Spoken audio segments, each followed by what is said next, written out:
everyone. Good morning. This is Jamie with Stonemaier Games, and I am here as usual on Wednesday to chat with you, to answer your questions, to share some Stonemaier Games news, and to talk about a variety of random topics, just random things I've been up to. Um, what is going on today? So today is kind of a in-between day for Pendulum. We've finished revealing everything about what Pendulum is, and next Wednesday is when reviews for Pendulum will go live. And then the following week is the pre-orders. But this week I don't really have anything for Pendulum. I'm happy to talk about the game if you have any questions about it. This is our only new release of 2020, but I don't have anything new or special to reveal about it today. Um, what do I have going on in terms of Stonemaier game stuff? Uh, Looks like a bunch of people are joining us today. Carol, Chad, Eddie, Sean, Chris, Ephraim. Good morning, Mike. Good morning. I will greet everyone good morning because that will make sense on YouTube when people see this later. But thank you for joining me today. I'm excited to have you as part of this chat today. For some reason I forget to talk about what I'm listening to right now. I have a few podcasts queued up. I'm listening to Revisionist History, one of my favorite non-board game podcasts. I have the Game Design Roundtable queued up. A great game design podcast. And I always tune in whenever Rob Davio jumps in there because I love hearing Rob talk about games. He is the designer or the creator of like the legacy concept of games. And they've recently started talking about Pandemic Season Zero, which I pre-ordered the other day from Z-Man. And I also have the Board Game Design Lab, one of the best podcasts I listen to. And I need to also check out the Co-op Cast. The Co-op Cast is one of the other ones that I listen to almost every episode of the Co-op Cast. It looks like they had an interview this week about Dark Souls, the card game. So let's see what's going on today. Ilya says, when do I foresee Pendulum shipping after the pre-order? It depends exactly on your region, but it looks like it will arrive at our fulfillment centers slightly after the pre-order begins. So it won't be one of those pre-orders where you pre-order it and the next day you start to see shipping notices for most regions. Australia might be different because Australia is a lot closer to China than some of these other places. But it is looking like shipping will start for Champions around August 12th. So pre-order on August 5th, and then a week later we will start shipping the game to most people. And then our fulfillment centers, it'll take a few weeks for them to get through it, but I am confident that every pre-ordered copy will ship out of fulfillment centers in August, unless something really bad goes wrong at the fulfillment centers or during the freight shipping process. Cody, good morning, Cody. Cody says, have I played the co-op game We're Doomed? I have. Yeah, I have played We Are Doomed. I think it made my top list of games that use timers that I made a little while ago, or I might have played it right afterward. But I own a copy, and I have played it. It's an impressive timer. It's a 10-minute sand timer. Carlos has a question. He says, I really love that when you build a game, you strive to make a world out of it, as you have done with Scythe, Pendulum, and others. Charterstone, there's a world in that one. If you ever make another game in the world of Scythe and would try to expand it, introducing new factions, or would you use the characters and factions already established?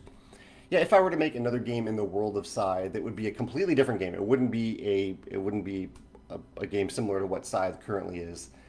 It would probably use some familiar locations and characters, though. Yeah. Ephraim says, am I planning to reprint the Scythe and Neoprene mat? He's planning to order it with Pendulum. Yeah, the mat is kind of a weird product. We have a licensing deal with a company in the US and Canada, I believe, is where the deal applies, where they make the mat and they sell it. It's called, what is it called? The company, Inked Gaming. So Inked Gaming makes the mat in those regions. If you are not in one of those regions, we should have it in stock. I don't know if we can't put it on our web store, though. That's the weird thing, because if we put it on our web store, then anyone will buy it. We can't restrict it by region. And so it's something that your retailer, if you have a preferred retailer, they can order it from distributors. So not in the US and Canada, it is a distributor available product, retailer distributor available product. But it is something that we can't sell on our web store. Chris says, what have I been enjoying lately in terms of music? Well, I watched Hamilton a few weeks ago, July 4th weekend, and a few of the songs got stuck in my head because they're amazing songs. And so I bought a few of the songs from the Hamilton soundtrack and have been enjoying them. Yeah, we've been talking about even just like putting it on in the background, putting the whole production on Disney Plus and on in the background just so we can hear the music because it's almost nonstop music. There's very little talking in Hamilton. Carol says, I mentioned Seafall in honorable mentions on Sunday. Yeah, my Sunday sit down video this past week was about my favorite pirate themed games. And I kind of realized as I was talking through it, I didn't even put Seafall on the list, but I realized, oh, Seafall is a pirate themed game, or it has a pirate, roughly a pirate Age of Sail theme to it. Carol says, did I finish the campaign? How did I like it? She says, we've had it on the shelf for a while, but it keeps getting passed up for other campaigns. So I love the ambition of Seafall. The execution, honestly, I thought left a bit to be desired. So no, we did not finish it. We made it through game 5, and then we kind of sat around the table and said, do we want to really keep going with this? We don't even know how many games it's going to take. And you only get like 5 or 6, I think it's like between 5 or 7 turns in the entire game. So I only get to do 5 or 7 turns in the entire game, and it's like a 3-hour game. So there were some core game design elements that I feel like that just didn't work well. However, the legacy aspects are really cool. So I think one of the best ways that you might be able to experience Seafall is play a game or two, especially if you already have a copy on your shelf. Play a game or two, and then just go through the legacy stuff. Look through the storybook of what you could explore, and kind of unlock stuff just for fun rather than playing through it. Because playing through it will take a long time. There are people who've had a good experience with it. I didn't, but the legacy stuff is impressive. There's some really, really cool legacy stuff in there that I think is worth checking out in some form. Nathan says, who did I draft to my fantasy baseball roster? Yeah, this past weekend I had my fantasy baseball draft because baseball in the U.S. might start up soon. It's looking like it will unless there's a major outbreak among the players. And we decided to have I've been in the same fantasy baseball league for around 15 years now, and we've always used the same categories. But this year we decided, since it's a truncated season, that we'd kind of step out of our normal categories, our normal keepers, and just do a full draft with some crazy categories. So everyone picked their own statistical category. I chose walks. We usually don't have walks, and there were 4 total categories actually, 2 in pitching, 2 in batting, where you're actually incentivized not to play anyone. So like there's, I think, grounded into double play. So if you don't play any batters at all, no one's going to ground into a double play, and you can win that category because you want the number to be low. So I drafted a variety of pretty good players. Mookie Betts was my first pick, but a lot of them were players that I would not normally go after in a fantasy league because they don't these categories are so weird. One thing that did make me really happy though is that with these categories, it was reasonable for me to draft Ohtani as both a catcher as both a batter and as a pitcher, which usually isn't feasible in a normal league. And he's pretty good, but I don't know if he's good enough to keep in a normal league or to use in a normal league. But in the crazy categories we have, he is perfectly viable in both of those. So I have Ohtani as both a batter and as a pitcher in my league. I'm excited about that. Sean says, did I want to get COVID-19 and recover so you don't have to be worried about catching it? No, absolutely not. I definitely do not want to catch COVID-19. I would love to have the antibodies, but I wouldn't want to go through the process of being sick with that disease and have my life threatened by it. And I mean, researchers and scientists don't even really know how strongly you need to catch it for your body to build up antibodies to prevent you from getting it again, and how long those antibodies might actually stick around. So that is definitely not my preferred way of getting past the virus. My preferred way is to avoid getting it for long enough until a vaccine is created and different types of cures are created. And in the meantime, so that I don't actually spread it to other people. Because if I got it, then I would also be spreading it to other people, which I really don't want. This weekend was probably the riskiest weekend I had with COVID so far, though. This weekend, my brother and his wife and their 2 very cute little babies, and my brother's wife's cousin drove through town, and we pretty much spent Friday with them. Very carefully, we social distanced the whole time, but they did come into our condo and hang out with us without masks on, which is something that we have been very careful about, but we were mostly just eating and drinking while we were doing it, so you can't really do that with a mask on anyway. And it was too hot. There was a heat advisory in St. Louis, so we couldn't hang out outside as we had hoped to. And so that was a little bit risky, but they've been really good at self-isolating. But it was heart-wrenching because it was me seeing my nephew for the first time. I have a little baby nephew. He's like 5 months old, and I wanted to hold him so badly, but due to social distancing, it didn't seem like the right thing for me to do, and it wasn't something that they offered, so I didn't think it was the right time. So That was really tough. And there was even a moment where my niece, who's a little bit older, she's a little past 2 at this point, she kind of crept over to Megan, wanting to kind of be near another adult and not necessarily be picked up or anything, but just be near her. And her mom had to call her away and remind her to socially distance. And she kind of broke into tears because all she wanted to do was to be close to Megan. So it was tough. It was really tough, but it was also really great to see them. And we also hung out with friends both days this weekend, different days in their houses, but with masks on the whole time. On Saturday and Sunday, there was a birthday. Friend Sharon had her birthday, and then other friends had new kittens, and so we wanted to go see those kittens. I know Chris here in the comments has a new kitten as well, and they have 2 kittens. Our friends, so we got to go hang out with those kittens for a while. But we were very careful. But we are kind of going to quarantine for 2 weeks just to make sure that if we did catch something, that we don't spread it to other people. Ben says, "Can I see your shirt?" Yeah, this is my Stonemaier champion shirt. Uh, let's see. Mike says, "The Stonemaier Games doing any events for online Gen Con?" We aren't really. We kind of do our Gen Con stuff through MeepleSource, and MeepleSource is arranging some events, mostly centered around Pendulum. I think there is a Wingspan event too, and I'll be on 2 panels that MeepleSource has arranged as a Stonemaier representative. So there are some Stonemaier related events run by MeepleSource. Chris says, "Are Biddy and Walter in Tapestry or Pendulum?"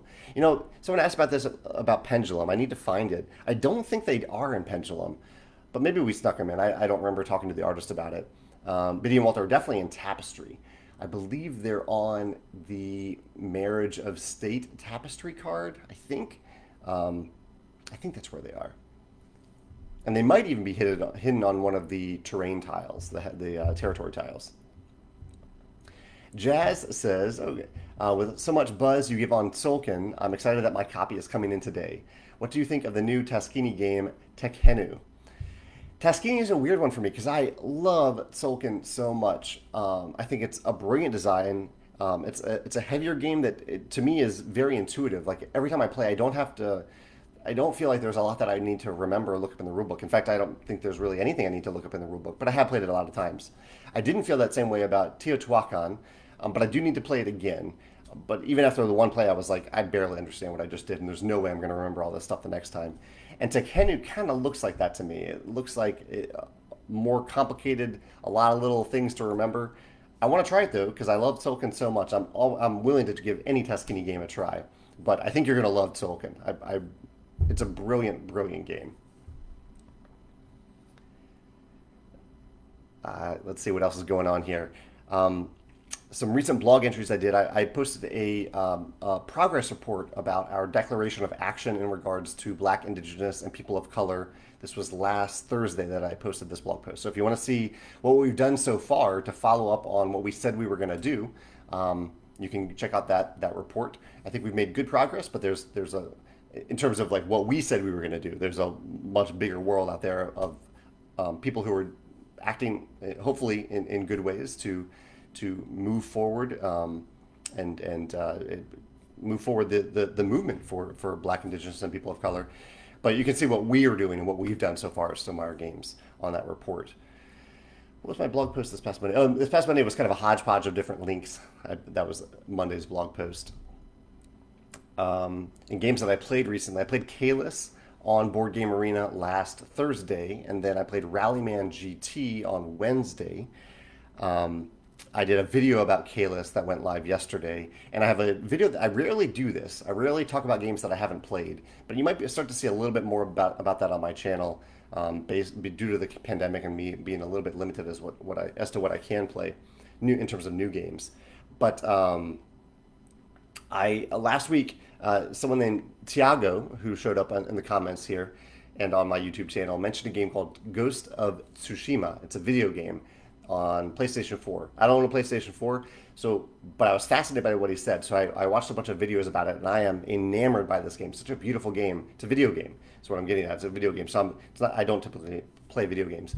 So Friday's video this week, we'll talk about Ghost of Tsushima and what I think it would be my favorite mechanism in the game. There's a really, really cool mechanism in the game that I'll talk about on Friday. And this week's Sunday sit-down video, which I recorded yesterday, will be about my favorite games, my top 10 favorite games without rounds. Rounds are something, I don't know if you've paid attention to my game design videos, and my preferred method of designing games, but they don't use rounds, or I try to avoid using rounds, and instead have players just take one turn after another until the end game is triggered. So I'm talking about my favorite games that do that. You might be surprised by some that make it on that list. Tony said, our group played Welcome to the Dungeon last night for the first time. Have you played it, and what is your favorite Press Your Luck game? I have played it just once or twice. You know, it's a fairly quick game, but it's been a long time since I played it. I don't even know if I have a video about it or if I could remember it well enough to do a video about it. What is my favorite Press Your Luck game? I do have a video about my favorite. I label it Push Your Luck games when I do my video about it, and I think I put Quacksalber Quedlinburg at the top of the list. Wegos de Meja, I think that's how you pronounce that, says, "Do I have any plans in the future for Mexico?" I don't. We sell to a few distributors and retailers that sell in Mexico. That's our main thing, and we do ship from the U.S. to Mexico. So we don't have any Mexico specific plans, but we're happy to continue what we're doing with Mexico. Brian says that he's been playing a lot of viticulture in lockdown and rediscovering our love of it. That's great, Brian. That's great to hear. Yeah, it's fun to do that in this lockdown period, to play games that maybe you haven't gotten to the table in a while. We've done that a few times. Megan and I just played. I'm not going to go into details about what this is really, but we received the pre-production copy for Wingspan Oceania, the new expansion, the other day. And so Megan and I took it to the table last night, and we played the first game with the pre-production copy, integrated into the main game, of course. And we had a great time with it. And it was the first time ever that I played Wingspan, and I actually filled up my entire board. I did have one card from the European expansion that was turned sideways, so it covered 2 spaces. But technically, I did fill all the slots on my board. I'm going to post a very obscured photo of that on Instagram soon, so you can kind of get some hints about what the expansion looks like a little bit, but really I won't be talking about it in detail until much later in the year. The pre-production copy comes through very early in the production process, so there's still months of production to come. Ben says, have I ever considered having Stonemaier partner with a publishing company to start having a book series made for some of the worlds your games have built? That's a good question, Ben. I'm certainly open to it. I love when there's been a little bit of fan fiction in the world, like the world of Euphoria. There's some fan fiction there. That's been pretty neat. As for officially partnering with a book company, I'm open to it. I mean, if it brings people joy, and if it's doesn't require too much of my time, because my time is somewhat limited, very limited, I'm open to that. Yeah, yeah. Darren has a nice thank you note here in the comments. Thank you, Darren, for saying that. Giancarlo says, I've been constantly looking for Invaders from Afar in Italy, but with no success. Every possible store in the states that it's unavailable and out of stock, out of print. Any luck it'll be restocked anytime soon? And this is really a question for Genos, our Italian partner, but let me see if Genos is planning to make more Invaders.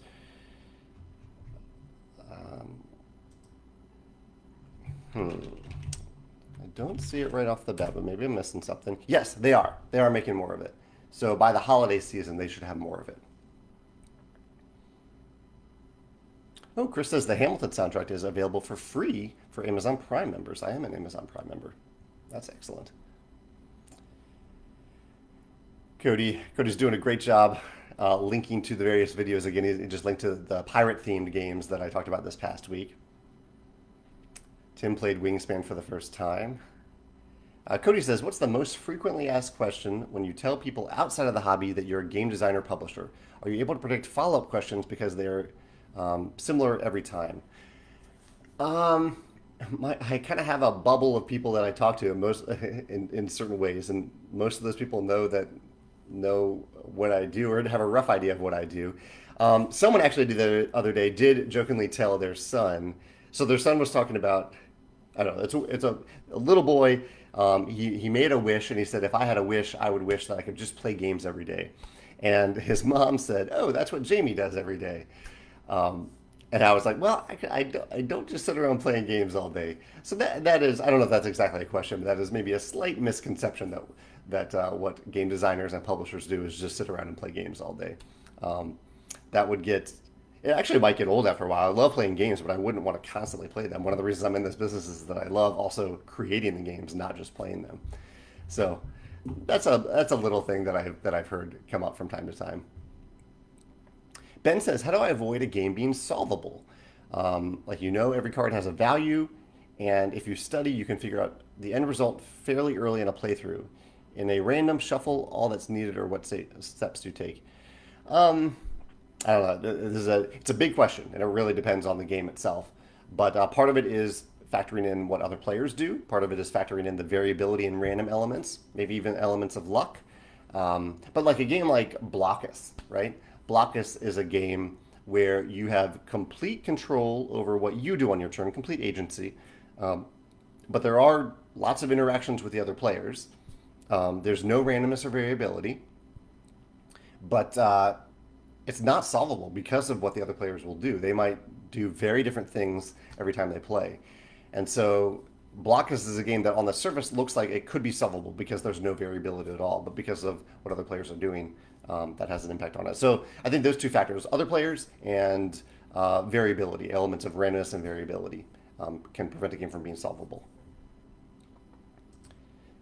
Jonathan says, I know I asked last week about the debossing technology being used in the Perseverance game from Mindclash. Just wondering if you had the chance to check that out and if you had any thoughts. Yes, thank you so much for referring that to me. I talked to Panda about it because Panda is producing Perseverance for Mindclash, and they talked to me about what they're doing, and it's really cool. It's a very slight indentation. I think it's only 2 millimeters, maybe three, but basically they're pushing down on the cardboard. So they're using a machine that like just pushes really hard on certain parts of the cardboard to create slight indentations to hold pieces. Um, I'll have to see it in action. I'd love to see some samples to see how effective it is, because it doesn't. I don't know if it would prevent, like if you really bump the table, I don't know if it would prevent pieces from sliding around, uh, which is I think the fear that people have, a fear that is like I think it's actually fairly rare that you actually bump something on the table like that. But people are concerned about it for certain games. For Psy, that was enough of a concern that we did the dual layered player mats. Um, but yeah, once I see samples, I might explore it in a future game. Yeah, but thank you for cluing me into that. Carol says, "Have I seen the live marble races? My husband and friends drafted teams through that for sports entertainment." I heard John Oliver on Last Week Tonight talk about it, but I didn't actually end up watching any of them. But I think it's cool. I also think it's great that other sports are coming back, because I do enjoy. Like I'm excited about the NBA tournament. I'm excited about baseball, at least for the sake of fantasy baseball and Cardinals. I want the St. Louis Cardinals to do well, and I do love football. I'm both American and European football. So I've enjoyed. I'm glad the English Premier League has come back, and I'm looking forward to hopefully some American football in the fall. What else is going on in my little report here? I always have a little sticky note on the screen here that tells me what to talk about. Oh, I have had a bunch of time for game design recently. Last week was pretty busy, but this week and this weekend, I've made some great progress on a game that I've been wanting to make some great progress on. So really excited about that. And this afternoon, I think I have a pretty clear afternoon, so I might be able to spend a lot of time on it then too. Yeah, nice clear afternoon. This is gonna be great. I'm excited about that. I also had a play test on another game that is also coming along really well too. A solo playtest, just me like playing by myself, which is something I don't like to do. I like to observe other humans playing the games, but right now I'm just kind of getting a feel for how the game functions, how it goes, and it's actually um, works pretty well solo for playtesting purposes. So that's going great too. I know I'm being very vague here. I can't tell you what these games are yet. I don't know if anything will actually happen with them, but I am having fun with the design for them. Jake says, I saw the total number of the first print run of Pendulum. What are the main factors that led to that quantity being picked? Yeah, Jake. It's a guessing game whenever we make a new print run of a game. But one of the things that we've done that I've started doing is I have a focus group of distributors and retailers that I reach out to and I say, um, I give them pretty specific details about the game now, and I say, how many copies do you think you'll want? Like, how do you think this game will do, at least for the first print run? And they give me feedback about it. And so I use that information to decide how many copies we should have in the first print run for Pendulum. It looks like Facebook just scrolled past a few comments. So if I missed your comment, and feel free to post it again. Looks like these are comments posted about 14 minutes ago. Justin says, there, Justin from Room 51 was wondering if Stonemaier Games sponsors anyone, like content creators. Generally, we don't, for a couple reasons. One is we do have a few exceptions, but in general, we don't do it because I don't think there's a huge return on investment for sponsoring a channel. I haven't seen really any evidence that sponsoring a channel generates more purchases.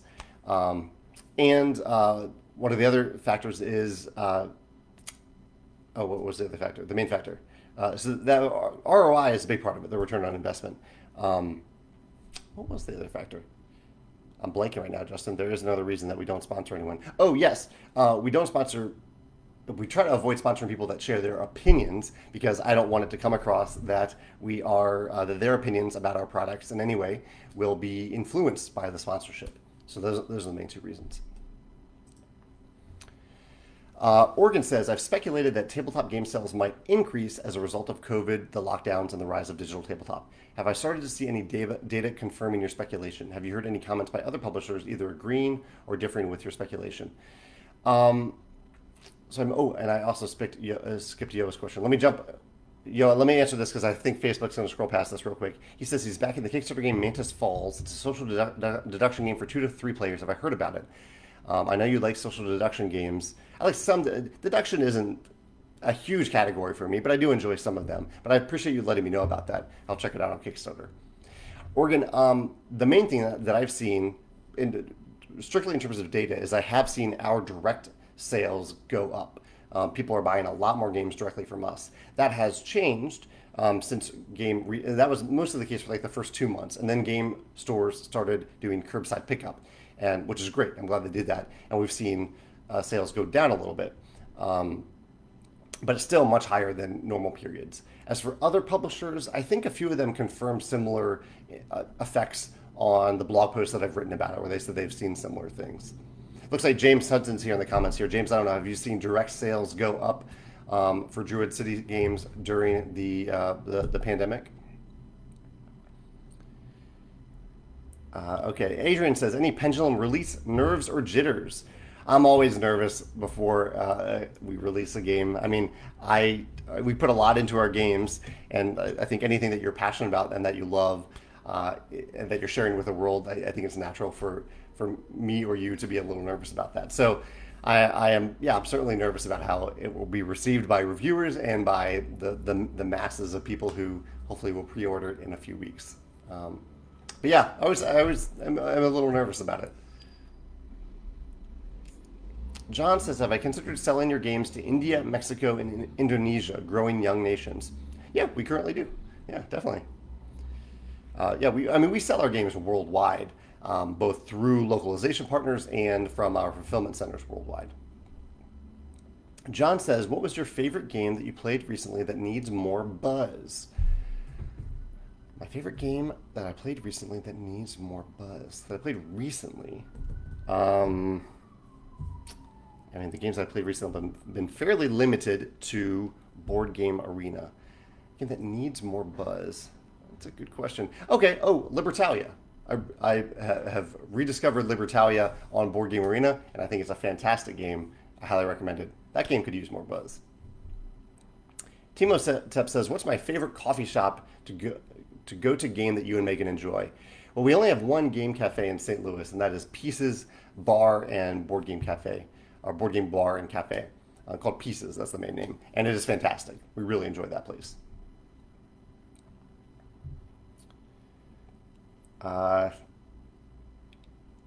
Let's see here. Chad says, have I ever had an idea for a board game product, some kind of accessory that the gaming community would be interested in? Would I ever make something like that, and would you ever have Panda make it for you? Yeah, Chad, we've actually done this. Yeah, we had a whole line of realistic resource tokens that we made for a couple of years, and we make our metal coins. We sell those separately. So, usually they're related to a product that we're already making, although that wasn't the case for the treasure chest tokens, the realistic resources. Panda did make it for us. One product that I've been thinking about recently, though, especially last night when I played the Wingspan Oceania expansion, is probably what I'm considering the need for a big box plus organizer for Wingspan, for all the different Wingspan stuff. I've been hesitant to make it because we don't know all the stuff that will eventually go into Wingspan and all the various expansions. We know they're going to happen, but we don't know exactly what's going to go in them. So I've been hesitant to make it, but I think we're at the point where I might need to just play in a box that can hold a bunch of different stuff and different options in the organizer to hold that stuff. So I'm going to start working on that. If you all have any ideas about that, I might post a thread in the Wingspan group to start generating ideas of what that box could be or what it could look like. Yeah. Tim says, other than the mill, are you expecting any more playthroughs of Pendulum in the coming days? I think all the advanced copy reviewers have done their playthroughs or have done the content that they intended to do for it. So beyond the reviews, I don't think we'll see anything in the next week. George says he really enjoyed watching my latest interview. Thanks, George. Yeah, I've had a couple good interviews lately. One with Jim Gamer last week, one with Board Games and Barbecue podcast, which just went live today, and a few other ones. I'm blanking on what those other ones are, but you'll see them on Twitter and elsewhere in the near future. Matthias says, as of lately, I've had a eureka moment regarding games. It dawned on me that I have been way too worried about replayability. I like that you said that, Matthias. Some games have been to the table about 2 times in a full year. From a design perspective, how do I handle replayability? Some other ancillary questions about it. I think that's a great point, Matthias. From a design perspective, I do like having variability, replayability, some random elements to make a game replayable. But part of it is just perception. I want to show people that, hey, you have all these options that you can play with this game. If you want to go deep in this game, you have these options. But reasonably, you're right, many games don't get to the table more than a few times a year. Many games people don't go deep on and can still have fun with for those 1 to 2 times a year that they play the games. So it is something that I do think about constantly for game design, but it is good to remember and think about that sometimes we don't play the games that often, so that first experience is so important. So that's something I think about a lot. That first and second experience, I want people to have a really good time with our games the first and second time they play. We thought about that a lot for Pendulum. We wanted people to have a good experience the first time they got it to the table. Brent says that he's heard some stories about Canadian board game venues closing. He says he's feeling for the staff and owners of those businesses.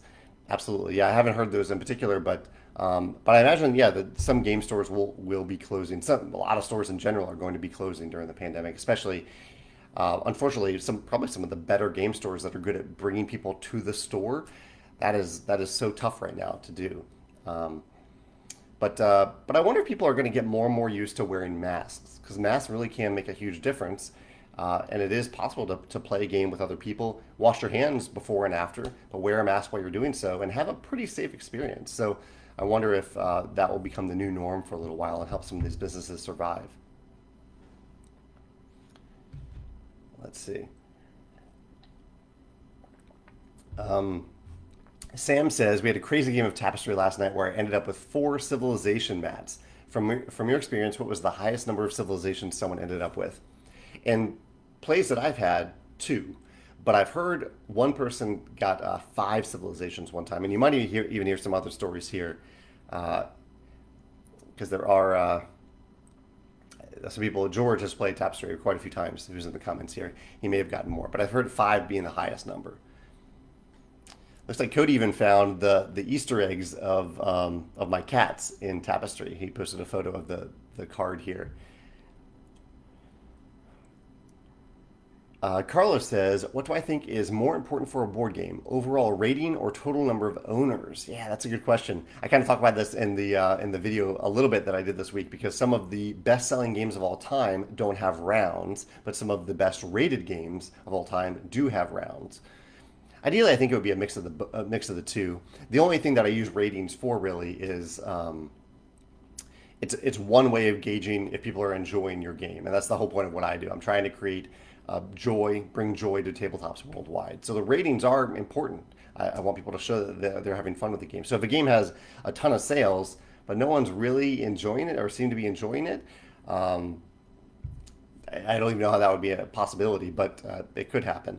So for me, it really comes down to, are people having fun with the game enough to play it, to talk about it, and to rate it? And a lot of the people who might have fun with the game aren't necessarily the ones that are going to be rating it on Board Game Geek. So I would say it's a confluence of a few different factors there. I wouldn't, it would be hard for me to pick one or the other based on my philosophy of why I'm creating stuff. Alejandro says, will there be a companion app for the Pendulum timers? Uh, there won't be. I see what you're saying. But really, you would need three different phones, and they would have to have a very clear visual about the time that's counting down, which could happen on the phone as long as the screen remains on. But you really need three different phones for each of the sections, one per timer, which I guess could happen, but I think the timers just work a little better. I mean, the flipping, and you need the flipping too. You need the flipping from one timer to one side of the action or the other. Perhaps someone will come up with it, and you could physically move your phone from one side to the other. But I think the timers work really pretty well for that purpose.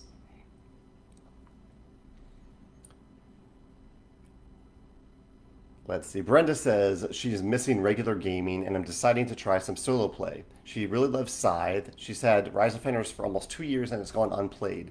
Should I be holding out for a play group or would it be just as good solo? Um, the solo mode is very highly acclaimed. I will say that. I should also say that it is fairly complicated. So you might want to try Scythe with the core game Automa first, and decide if you enjoy the experience. If you do, by all means, go ahead and play Rise of Fenris. I think you'll have a fun time with it. There is Automa built specifically for it. If you don't, though, uh, I would say hold out for people. Yeah. Adrian says, I'm curious, how do the materials used in your board games increase the production timeline? That's a great question. If a game is just cards, and there's an exception to this that I'll say in a second, but if a game is just cards, it can be printed very quickly. If you add any molded components or wooden components, it adds about a month to the production time. And at the same time, if you add any components where cardboard or paper needs to be glued to cardboard, which is almost every game because you have games in cardboard boxes, but also you have player mats, you have game boards, and it feels like one piece of paper, but really you're not printing on the cardboard. You're printing on a piece of paper and then you are gluing it to the cardboard.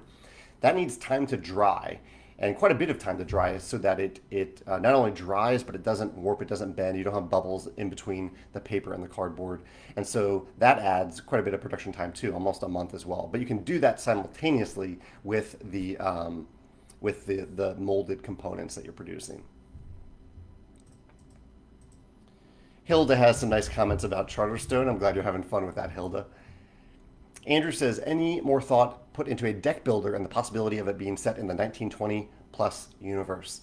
Yeah, I'm still kind of playing around with some ideas there to see if that's possible. Originally, I was thinking it could be a living card game or an expandable card game, and then it merged more into more of a not traditional deck building game. I'm exploring bag building. I love bag building too because you don't have to shuffle a lot. So there's a possibility of such a game happening, but really very early in the process at this point. Andrew also says, any news on possible viticulture expansions? Yeah, so we actually, we're working on a viticulture expansion, and this is actually why I don't announce stuff too early, because we've been working on one, and we sent it out for the first wave of blind playtesting to see if the foundation that we had was solid enough. And we missed something really big in it in terms of the core design philosophy of the expansion that made us decide to go back and not completely start over from scratch, but pretty close. We scrapped a bunch of stuff, and are starting over in many different ways. So we are working on it. We are working on a viticulture expansion, but I don't know for sure if it'll happen because it might just not work out. But we'll see. Anthony recommends a video game called Chris Tales. He says it was released later this year, or is it releasing later this year, but a demo was just released on Twitch, PS, and Steam. The art is amazing and has a really neat mechanism built based around time and time manipulation. Cool. Chris Tales. I love time manipulation, optimization, and whatnot. That's one of the reasons I love Pendulum. Chad says, I recently played Scythe with the modular board. with two other players, and he placed the 6-star and won after only 40 minutes. He also used the added encounter cards. It was a very fast game, but I kind of like that. Ever noticed that the modular board speeds up the game? Yeah, I mean, that's the thing about the modular board. It can add certain elements to the game that that you can't get in the core game. 40 minutes is a little fast. Like, that's maybe a little too fast to get your engine up and running. A little faster than I would like side to be played. But that's what happens when you create modularity. You create random elements that you don't have, that I, as the designer, don't have control over. So I'm glad it created a memorable and what sounds like a fun experience for you, and hopefully the other players still had fun, even though you won so quickly. Catrios. Oh, Mohammed says High Rise has the indentations. I will have to check that out. I have a copy of High Rise over here that I haven't played yet. Catriel says, do I think a single player mode is necessary these days, seeing that solo gamers are becoming more commonplace? I wouldn't say necessary, but it's certainly something that we aim to have in all of our games, and I think it is a big benefit to have a robust solo mode, not just like beat this score, but something, a deck of cards, some sort of system in place for solo mode to provide a satisfying experience for people who aren't able to play games with other people right now. Steven says, news on the viticulture playmat after the poll was taken. Unfortunately, there wasn't enough interest from that poll, Stephen, to proceed with a viticulture playmat at this time. Our minimum print run for any product is 1,000 units, so we need to know that we can at least sell 1,000 units or get close to that. Blake says, John from John Gets Games creates great playthrough videos for many Stonemaier titles. Have I considered having him cover a playthrough for Pendulum? I would love to have him do that, yeah. We have very limited advanced copies, and we focus mostly on Black, Indigenous, and people of color for the advanced copies for Pendulum, which John is not. But I would love to have John look at and do a playthrough for Pendulum once we have the ocean freight shipment arrive. Mark says he had a great experience with Joe ordering replacement parts, and that is great to hear. If you have replacement part issues, Joe has been a huge asset to that part of our team over the last 6 months. Wegos de Mexa says, we have been playing, how do you pronounce the word MEXA in Spanish? That's what I'm wondering here. He says, we've been playing a lot of Wingspan lately, and we don't know the next step would be to add the expansion for Wingspan or to switch to Tapestry or Viticulture. What do I suggest? I mean, if you're eager to keep playing Wingspan and you just want a little bit of variability, I would definitely recommend the European expansion. If you're looking for a different experience and you want to go to Tapestry or Viticulture from Wingspan,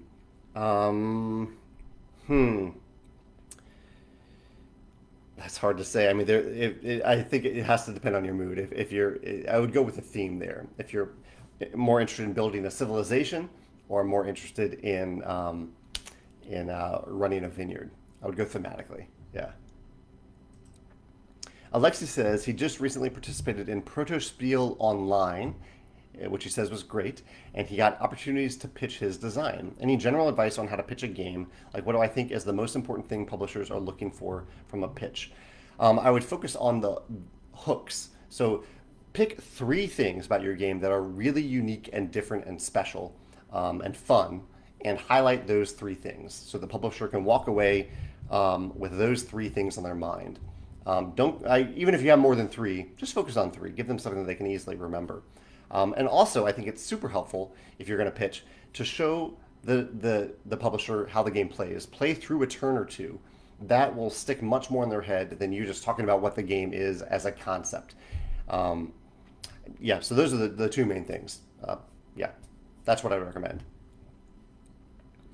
Chad says, did Biddy learn his lesson? Yes, so I posted a quick video on Instagram today of Biddy, put in timeout. You can't see it, but my game, actually Biddy's right there, not in timeout, he's on his chair, but there's a game shelf right there that he gets put on top of sometimes if he needs to go in timeout and calm down. And he never really learns his lesson, but yeah, he was up there for a while. Han says, are there updates for the Tapestry expansion? The only update I can say is that production is complete and it will soon get on ships headed to fulfillment centers. And I will start talking about it. The plan is to start talking about it on August 12th in the Tapestry Facebook group. I'll remind people of that when we send our e-newsletter on August 5th. Richard has a fun question. He says, what's my favorite outdoors place? He loves Lake Tahoe. He says it's very, very beautiful with all the mountains around it. and the water is very, very cold. My favorite outdoors place. So one of the most memorable, beautiful places that I've ever been in my life was that's natural, a natural place was Bryce Canyon in Utah. Absolutely, absolutely incredibly beautiful. In terms of man-made things, Falling Water, the Frank Lloyd Wright building in Pennsylvania, one of the most beautiful things I've ever been to, and Stonehenge actually. Stonehenge is incredible. That's a combination of nature and man-made elements. So incredible. I wonder if I should just try to get the rights to Libertalia. I mean, I love Libertalia. It fits all of our design principles, or most of them. We'll see if we can get the rights to that.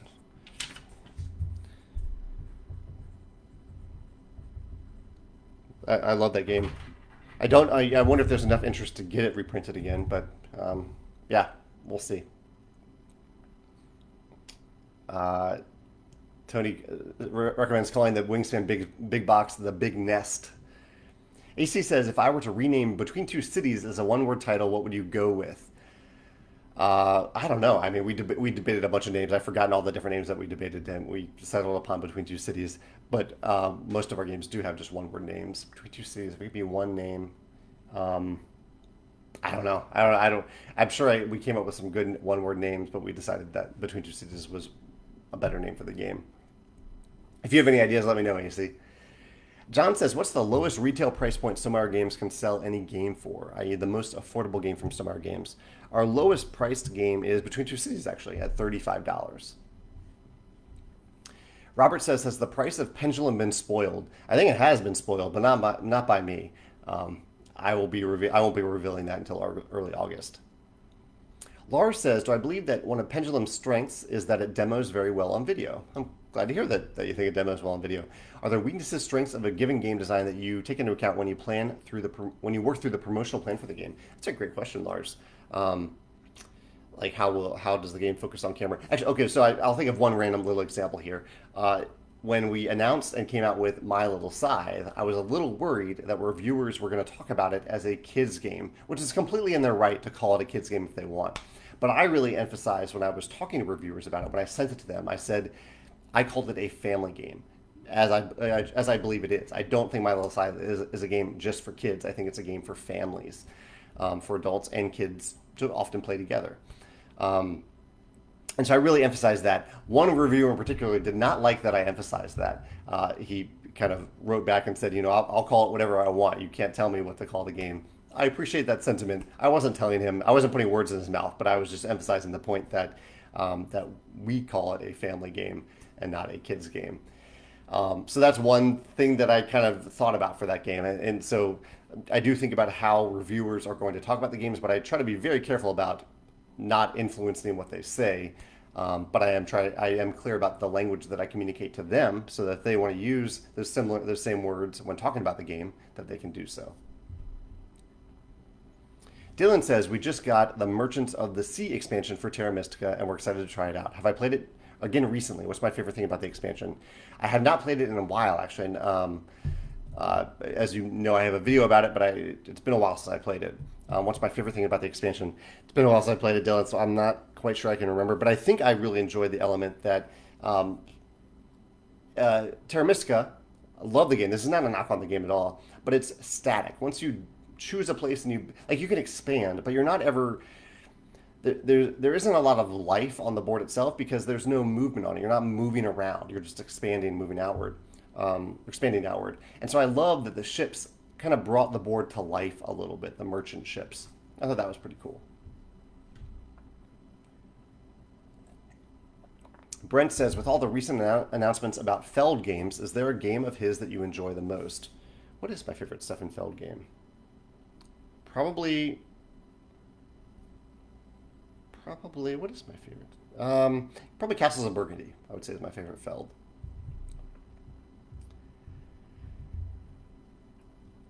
Landon says, what games or expansions are missing from Board Game Arena that you wish were there? I wish a lot of the Stonemaier games were there.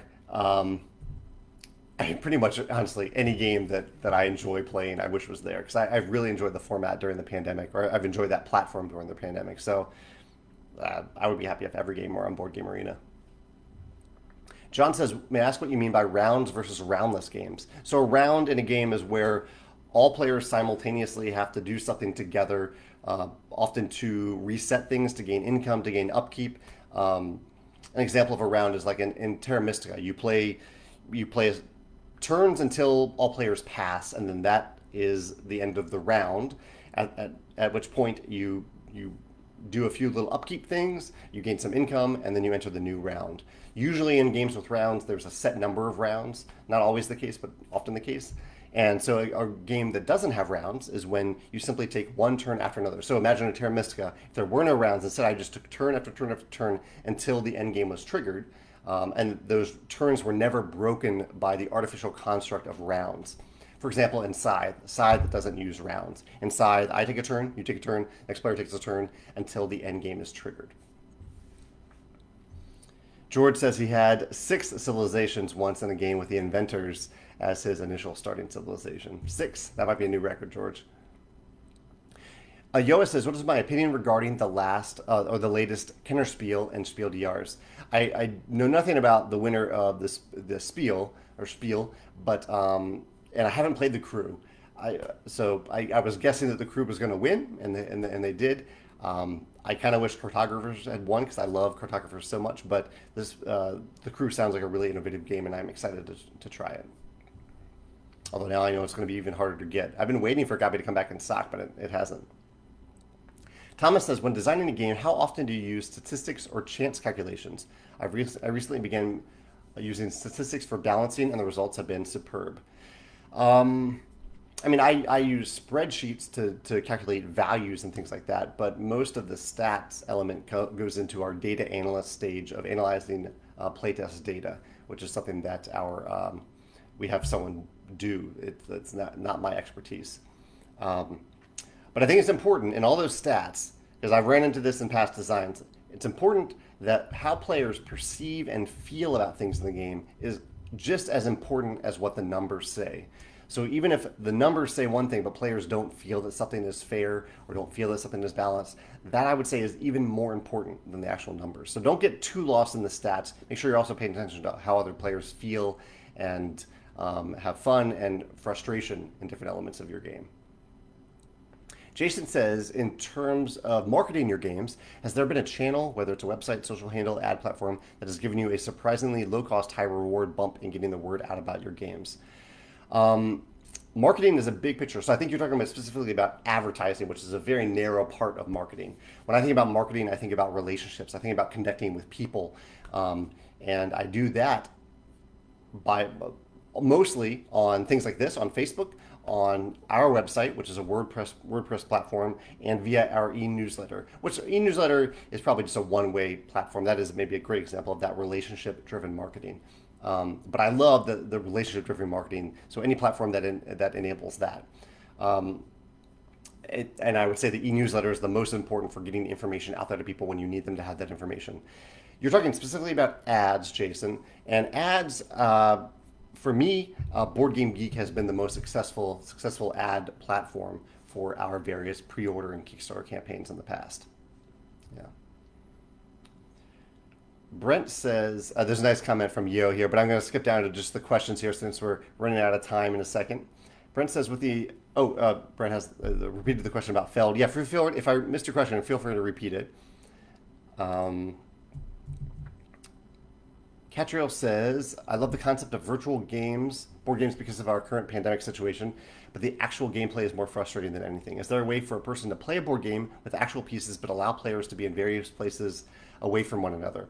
I actually do have a video about this. It doesn't work for a lot of games, but for some games it does. Cody, if you're still here, maybe you can find it, but it's one that I posted, I believe in February or March, like my top 10 favorite games to play remotely. There's a video about that. It doesn't work for many games, but for certain games where there's not a lot of player interaction, it can work. If one player, I focus mostly on games where one player has a copy of the game. You can do more elaborate setups with videos if multiple players have copies of the game and there aren't a lot of player interactions. And you're okay with certain duplications. Like people have played Wingspan remotely, but it means that I might have the same bird card that you have, whereas in normal play I would not be able to do that. Chance is here, my friend Chance. Chance says, the Stonemaier deck builder sounds amazing. Have I played Slay the Spire? I have, yeah. I got hooked on Slay the Spire a little bit a few months ago. Um, yeah, it is fantastic. I have a video about that, Chance. Really, really good game, Slay the Spire. It's a digital game, digital deck builder. Matt says, any plans on having any dexterity elements in any of your future designs? What are my thoughts on combining dexterity elements with a Euro-style game? Too weird of a combo. I think it can work. There are a few games. I think what is the game?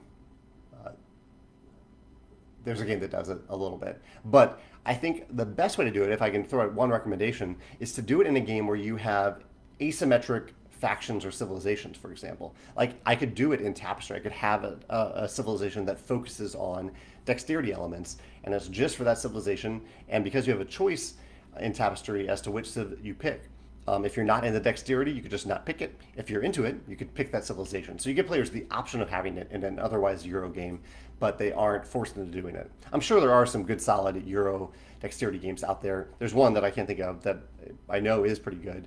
I have Mandala in my head, but I don't think that's the name of it. But I think it is possible. It is something that you might find in a few of our games in that way, where it's like an option to do if you want, but you don't have to. Tyler says, is there a planned schedule for the printed Rolling Realms? No planned schedule at this point. Ivan says, how important is gaming experience when designing games? For example, how many games have you played before you designed your first game? Oh, so how important is actually playing a lot of games before designing a game? I think it's pretty important. Playing and or researching games. Like if I'm going to design a deck building game, it's pretty important for me to have played, I think, a lot of deck building games, a lot of bag building games, and research some of the others that I haven't actually played. I think that's pretty important because otherwise you might end up designing something that already exists, and you're not learning from all the years of experience from other people who have designed those games.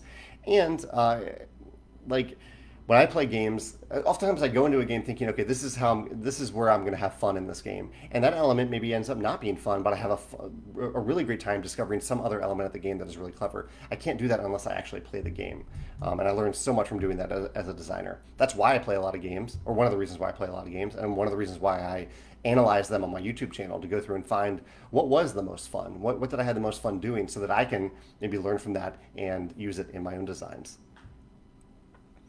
Dak says, my personal collection of board games is just over 300. How large is yours, and what are your thoughts on culling a collection? I typically keep around maybe 100 games in my collection. My method is, if I haven't played a game in the last year, I give it away to someone who I think will play it. That's my method. I'm not really a collector in that way. Like I keep games that I actively play. The pandemic year is going to be a weird year for that because there are certain games that I really just can't play two-player with Megan. So that's a small category of games, and maybe that's important now. Maybe I need to have only games that can at least play with two players because that might, this could continue for quite some time. Ryan says, have I read the Mistborn trilogy? What do I think of it? I've read both Mistborn trilogies, and the first Mistborn trilogy is perhaps one of my favorite fantasy trilogies ever. And it is my favorite trilogy or series by Brandon Sanderson. I absolutely love it. I thought it was amazing. Ilya says, my Wingspan birdhouse broke with the cardboard torn. How would replacing that work? What is the cost for that? Just fill out our replacement parts form, and we'll send it to you. That is the general idea. I mean, there are certain areas that we have difficulty shipping to. Sometimes people want to pay for shipping, and we're happy to do that, but you're not required to do that. Our focus is to keep our game, all the games around the world that we have, in great condition. So if something is broken or damaged in one of our games and you need to replace it, just fill out our replacement parts form. It's on our website. Mexa. Okay, thank you. So MEXA is pronounced like Mexa. Thank you for explaining that. I don't speak Spanish. One of the languages that I do wish I spoke. Oh, Chad says, does Falling Water beat out Hobbiton? Very, very close. Hobbiton is one of the other man-made areas, very well integrated into nature, but very much also man-made, that is one of the most amazing places I've ever visited in the world. Nathan says, have I ever been to Johnson's Shut-In in the Missouri State Park? I've heard good things about it, but haven't been yet. I have not been there. No, I have not been there. Morgan says, if Stonemaier games were more prevalent on Board Game Arena, would I be concerned about their solo playability? Not so much, no. I mean, I consider Board Game Arena more of a platform for playing games with other people in times where we can't see those people face to face. So I am not as concerned about the solo elements of playing on Board Game Arena. For that, I would turn to a full AI versions of the game, like the full AI version of Viticulture that's available now, or Charterstone that's available now, or Scythe or Between Two Castles. That's what I if I want to play a game just to play a game, I would play against the AI and play it solo in that way. If I want to play a game with other people, I would go to Board Game Arena. Okay, let's see here. Mm, okay. Sean says, how many more games do I think you can have on the banner? Yeah, we upgraded or updated our which world do you want to visit today banner that's on the Stonemaier Games Facebook page, and we put for the first time all 10 of our games in the banner. It is going to get a little bit more crowded as we go, and we'll figure out ways to structure that. But I figured up until now, we only had 6 games at a time on there, but it kind of made it seem like we weren't making the other games or that we were ignoring the other games, which I don't want to do. So it'll end up being a pretty crowded banner. Cody did find the video that I was talking about, the top 10 favorite games to play remotely. Thank you, Cody. You're awesome for doing that. Uh, we're past 11 here, so I'm going to just look for a few more questions. Here we go. Carrie says, do I start with a theme or a mechanism when I design?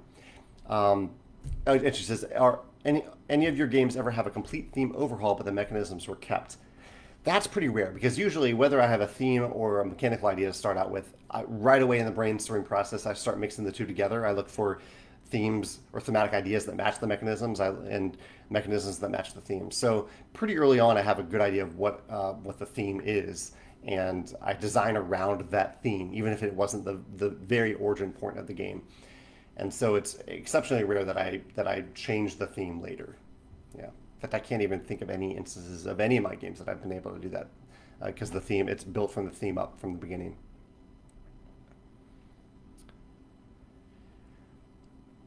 Um, I think that's it. Chad recommends if I go through Grand Rapids, I should stop at the Meyer May House, designed by Frank Lloyd Wright. Yeah, I definitely should. There are a lot of his buildings that I haven't visited yet. All right, I think we're done for the day, just after 11 here. Thank you so much for joining me with these questions. If you have any other questions that I missed, feel free to post them on the YouTube video, which I will post in a few minutes. That's where I get better comment alerts than on Facebook. Have a great Wednesday, and I'll see you next week. Bye.